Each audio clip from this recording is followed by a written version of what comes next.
Pernah melihat yang seperti ini? Turun lagi. Duduk dulu. Begitu mau menopang, ini tadi dia praktekkan begini. Pernah melihat yang terkepal begini? Bisa. Praktekkan kepal seperti ini. Kemudian bangkit. Pernah melihat yang seperti ini? Baik. Yang ketiga, turun lagi. Duduk. Dia tidak menopang begini, tidak mengepal begini, tapi di lutut seperti ini. Kemudian bangkit. Pernah melihat yang begini? Pernah. Bukan hanya pernah, jangan-jangan dari tiga ini Anda pelakunya. Ya kan? Baik.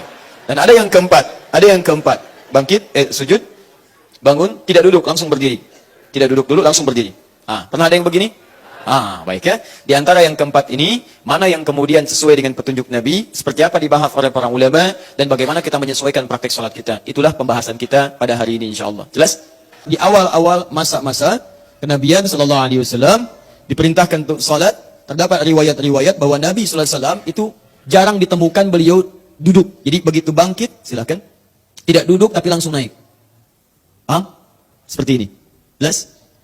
Sesekali, ingat sesekali ditemukan Nabi SAW khususnya seringkali terlihat pada tahun ke-9 Hijrah.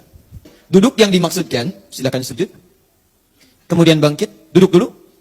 Duduk semacam ini, untuk kemudian bangkit lagi. Dilihat oleh para ulama hadis, posisi Nabi SAW saat duduk ini terlihat tidak sepenuhnya rutin dalam setiap sholat. Sesekali beliau kemudian duduk. Dianalisislah kemudian kapan sesekali itu yang seringnya terjadi kemudian di akhir tahun sebelum wafatnya Nabi, khususnya tahun ke-9 Hijrah. Diamati, ternyata Nabi bangkit itu dalam kondisi-kondisi ingin mengambil tenaga kembali, rehat sejenak dalam artian mengumpulkan tenaga supaya bisa bangkit kembali. Duduk semacam ini diperkenalkan oleh para ulama dengan bahasa jilsatur raha atau jilsah istirahat, duduk istirahat. Kalimat istirahat inilah kemudian yang dipahami oleh para ulama, baik ahli hadis dengan ahli fiqih dengan dua pendapat utama. Satu, ada yang berpendapat bahwa kesunahan ini berlaku sesuai dengan kondisi. Artinya kalau kondisi Anda memang menuntut untuk bisa rehat sejenak pada saat itu, tidak langsung bangkit, bisa. Kalau bangkit dari sujud, Anda terlampau misalnya, gerakan cepat terlalu capek. Atau kondisinya misalnya menyulitkan.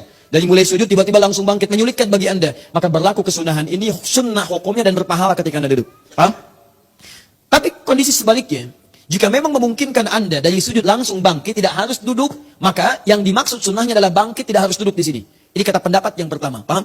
Dua, ada pendapat kedua mengatakan, sepanjang Nabi mempraktekkan untuk duduk itu, jangan dilihat antara butuh tidaknya. Yang penting duduk itu dikerjakan oleh Nabi.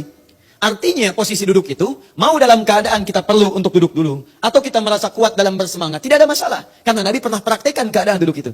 Dan Nabi pernah tunjukkan pada satu kaum di tahun 9 Hijrah, kata Nabi, memberikan contoh pada mereka, lakukan seperti ini, duduk dulu. Dan tidak semua orang yang hadir pada saat itu memiliki fisik kondisi seperti Nabi.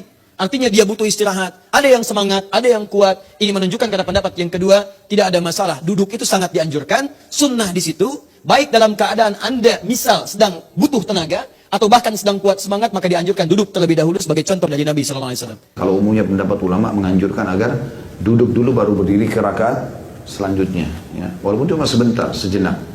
Cara yang pertama, menekan paha untuk berdiri ke atas, atau menggenggam telapak tangan, ditekan lantai untuk menopang tubuh ke atas. Jadi topang ini saja ke atas, ya. Seperti ini.